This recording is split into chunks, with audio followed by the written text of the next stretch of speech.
नमः शिवाय।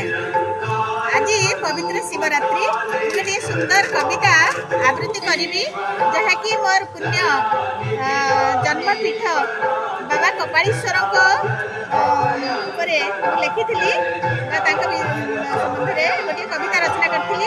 कवितार शीर्षक होउची बाबा कपालीश्वर।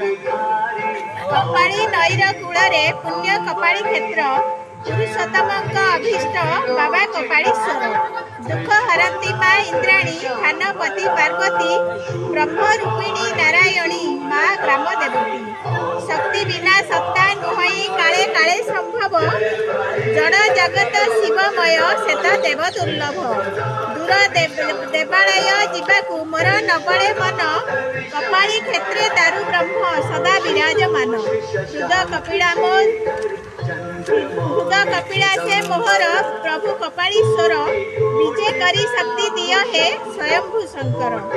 ज्ञान दीप जाली दिया है हृदय रे मोहर भक्ति रसे धोई देवी है प्रभु तुम पयर। चिदानंद तनु दर्शन पाई मन व्याकुल देखुथिबी बेनी नेत्र रे जाली बुद्धि जागर। शिवरात्रि शिव विवाह करी तब पाद पूजिबी समर्पण करी निजकू स्वर्ग सुख लभिबी। देव देव महादेव हे तुमे पार्वती बर मागुणी मघेना करिब केबे न करी पर। शिवाय।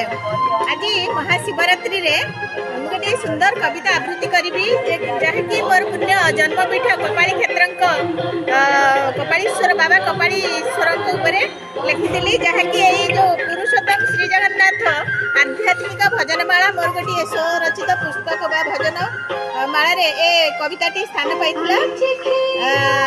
तेणु से कविताटी आवृत्ति करुच्ची। ओम नमः शिवाय।